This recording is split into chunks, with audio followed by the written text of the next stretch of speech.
안녕하세요 여러분, 성공합시다. 오늘은 11조 이야기가 또 나와요. 이번에는 레위 사람들이 드리는 11조 이야기인데요. 오늘 11조 이야기를 통해서 또 우리의 11조도 돌아보고 그 의미를 다시 한번 생각하는 시간이 되면 좋겠어요. 돈 벌기 진짜 어렵잖아요. 근데 그 돈을 의미 없이 이유를 제대로 알지 못하고 11조를 드린다면 너무 아깝게 느껴질 수밖에 없고 불만이 생길 수밖에 없거든요.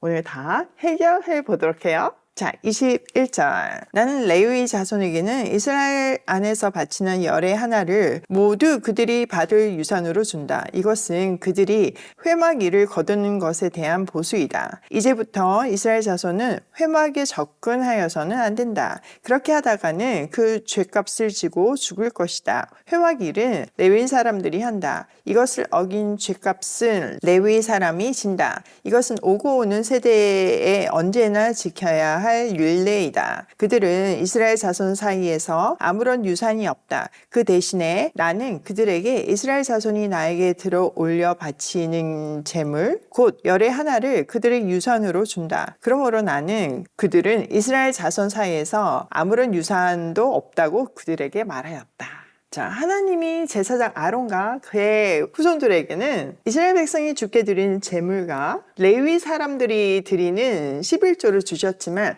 레위 사람에게는 이스라엘 백성들의 11조만 주셨어요. 쉽게 얘기하자면 전체 레위 지파는 11조로 생계를 유지하지만 특히 제사장 봉급에는 그 레위 사람들이 준 11조도 포함되어 있다는 얘기죠. 자, 이것이 그들이 성막에서 일하는 보수래요.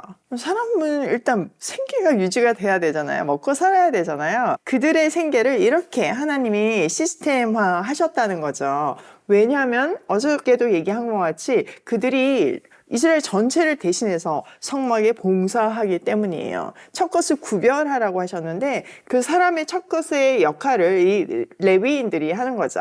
자, 레위인들은 땅을 소유하지 않았기 때문에 백성들의 11조가 그들의 유산이 된다고 딱 분명하게 말씀하고 계세요. 또 레위 사람들은 이스라엘 백성들을 대표해서 성막에서 사역해야 한대요. 이것으로 이들과 이스라엘 사이에 분명한 사역의 선이 있다는 것을 말해주고 있는 거죠. 그러니까 일반 사람들이 레위 사람처럼 해서는 절대 안 된다고 아주 분명하게 선을 그어놓고 있어요. 앞에 어떤 이야기가 있었나요? 모세와 아론의 권위에 도전했다가 엄청난 대가를 치렀잖아요. 마찬가지로 레위 사람들의 쥐도 분명하게 구분되어 있대요. 그걸 넘보다가는 죽게 될 것이라고 말씀하시는 거죠. 자, 25절. 주님께서 모세에게 다음과 같이 말씀하셨다. 레위 사람에게 말하여라. 너는 그들에게 일러라. 너희가 이스라엘 자손에게서 내가 너희에게 유산으로 주는 열의 하나를 받을 때 너희는 열의 하나 받은 것에서 열째 몫을 나 주에게 들어 올려 바치는 제물로 드려라. 난 너희가 바치는 그 제물을 너희가 타작마당에서 떼어낸 곡식처럼 짜는 틀에서 떠낸 포도주처럼 여길 것이다. 이렇게 너희는 이스라엘 자손에게서 받은 모든 것에서 열의 하나를 떼어 나 주에게 들어 올려 바치는 제물로 드리고 나 주에게 드린 그 제물은 제사장 아론의 몫으로 돌려라. 너희는 주의 몫으로는 너희가 받은 모든 것 가운데서 가장 좋고 가장 거룩한 부분을 들어 올려 바치는 제물로 모두 바쳐야 한다. 자, 레위 사람들은요, 백성의 11조를 관리하면서 또 그것의 일부를 자신의 생활을 위해서 사용했어요. 하나님은 이 레위 사람들도 그 일반 사람들하고 똑같이 그 받은 것 중에서 가장 좋은 것을 하나님께 11조로 드려야 한다고 말씀하세요. 이것은 그들의 섬김과 헌신을 상징하는 거죠. 그러니까 모든 사람이 11조를 어떤 마음으로 드려야 하는지를 여기서 우리는 배울 수 있는 거예요. 우리가 물질과 시간을 하나님께 드릴 때는 남는 것을 드린 게 아니잖아요. 성경은 분명하게 가장 좋고 가장 거룩한 것을 하나님이 받으시겠다고 말씀하세요.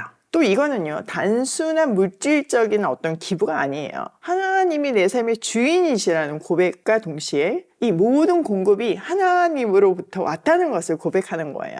그렇기 때문에 나는 하나님의 뜻대로 살겠다. 그런 하나님에 대한 헌신과 사랑을 표현하는 행위가 이 11조인 거죠. 또 이 10분의 1, 처음 것을 드리는 것은 이걸로 끝났다가 아니라고 계속 말씀드렸어요.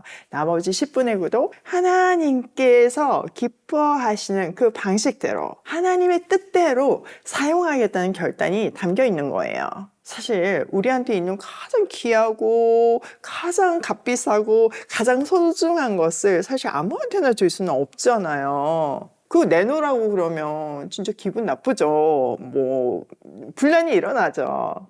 더 정확하게 절대 줄 수 없죠, 사실은. 그러니까 11조를 가장 귀한 것으로, 가장 소중한 것으로 드릴 수 있다는 거는 하나님이 어떤 분인지를 명확하게 알 때만 가능해요. 이 돈의 출처가 어디에서부터 왔는지를 분명하게 알 때에만 그걸 드릴 수 있는 거죠. 그러니까 11조는 사실 신앙 고백인 거예요. 우리가 세상 속에서 돈 벌기 진짜 어렵잖아요. 그리고 현대인들 얼마나 바빠요.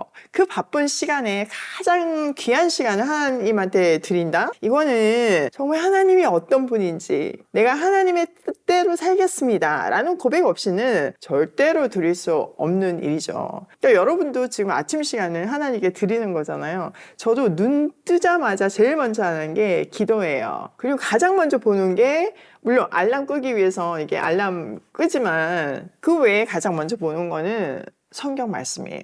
나의 첫 시간을 하나님께 드리는 거. 저는 늘 새벽 기도를 하기 때문에 이 새벽 시간이 머리가 제일 맑거든요. 이 시간에 이렇게 포커스가 맞춰져 있어요. 그러니까 제일 머리가 잘 돌아가고 가장 집중할 수 있는 시간을 쓸 때 우선순위가 중요하잖아요. 그러니까 내가 하나님이 내 인생의 주인이시다는 고백 없이는 이 시간에 나의 첫 시간에 가장 정말 머리가 반짝반짝할 때 성경 연구를 할 수 없는 거죠. 그러니까 이거 자체가 사실 저의 신앙 고깃배기이자 하나님의 충만한 은혜를 경험하는 또 하나님과 그 찐 관계가 되는 그 소중한 시간인 거예요. 이게 딱 끝나고 나면 그 다음 이제 회사 전략을 세우거든요. 아침 시간에. 모든 컨텐츠를 또 기획하거든요. 근데 정말 감사한 거는 매일 아침 이 성경 공부도 연구해서 하는 거지만 막힘이 없이 정리하게 해주시고 또 지남쌤 스타일의 컨텐츠를 일주일에 6개 올리거든요. 그 쉬운 거 아니잖아요. 근데 그런 아이디어를 막히지 않게 슬슬 풀리게 해주시는 거는 제가 이 시간 배분을 하나님의 뜻대로 하기 때문에 주신 축복이라고 생각을 해요. 시간이 많다고 다 할 수 있는 건 아니잖아요. 같은 시간도 하나님이 정말 한 몇십 배 이렇게 사용하게 해주시는 것 같아서 제가 그 여러 가지 일들을 감당할 수 있지 않나 이런 생각을 해봅니다. 그러니까 그런 거 생각하면 너무 감사하고 또 힘이 나고 하나님이 시키시는 일이기 때문에 기쁨으로 감당할 수 있는 것 같아요.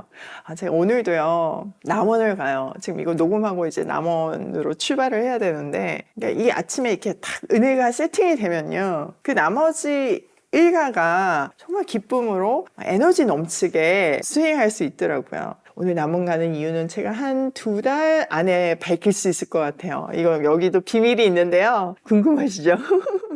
기대해 주세요. 자, 이렇게 우리는 매 시간마다, 매 하루마다, 매달 시간과 물질을 11조로 드리면서 하나님의 은혜를 망각하지 않을 수 있어요. 사실 이걸 계속 꾸준히 해야 훈련이 되고 또 발전하잖아요. 이렇게 운동해 보시면 아실 거예요. 어느 순간 멈추면요. 그 앞에 거 했던 거 다 사라져요. 유지되는 게 아니고요. 계속 해야지만 유지가 되고 또 발전을 하는 것 같이 우리 영적인 근육도 동일합니다. 꾸준히 늘 새롭게 하기로 해요.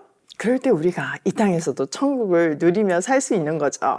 자, 30절. 너는 또 그들에게 말하여라. 너희가 가장 좋은 부분을 들어 올려 바칠 때 나는 그것을 레위 사람이 타작마당이나 포도 짜는 틀에서 나온 것을 바치는 것처럼 여길 것이다. 그 나머지는 너희와 너희 집안 사람이 어디에서나 먹어라. 그것은 너희가 회막에서 하는 일에 대한 보수이기 때문이다. 가장 좋은 부분을 들어 올려 바침으로써 너희는 이 일에 죄를 짓지 아니할 것이다. 너희는 이스라엘이 바친 거룩한 재물을 더럽히지 않도록 하여라.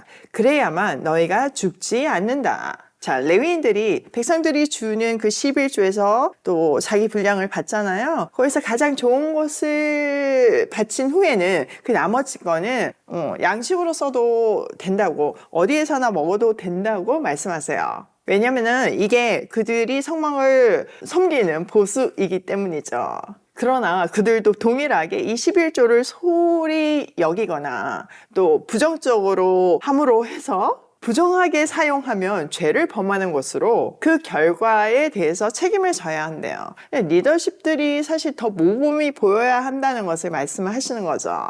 그들은 하나님과 백성들을 중개하는 역할을 하기 때문에 더 많은 성결과 더 많은 책임을 요구하고 계세요. 자, 여기서도 우리는요, 10의 1은 하나님께 드리고 10의 9도 하나님의 뜻대로 사용해야 한다는 것을 배울 수 있어요. 그러니까 11조를 드리는 것도 남은 것을 먹는 것도 다 말씀대로 해야 하는 거잖아요. 또 그 모든 과정이 거룩하게 유지되어야 하잖아요. 마찬가지로 우리의 모든 소득도 우리의 모든 시간도 그렇게 사용해야 하는 거죠. 어떻게? 말씀대로.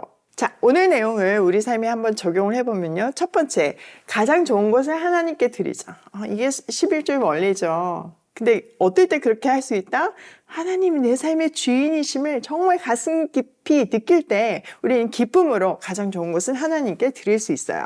자, 두 번째, 남은 것도 하나님의 뜻에 따라 사용하자. 11조 드린다고 끝이 아니에요. 나머지 10분의 9도 정말 하나님의 뜻대로 하나님이 기뻐하시는 대로 사용할 때 우리의 삶이 풍성해져요.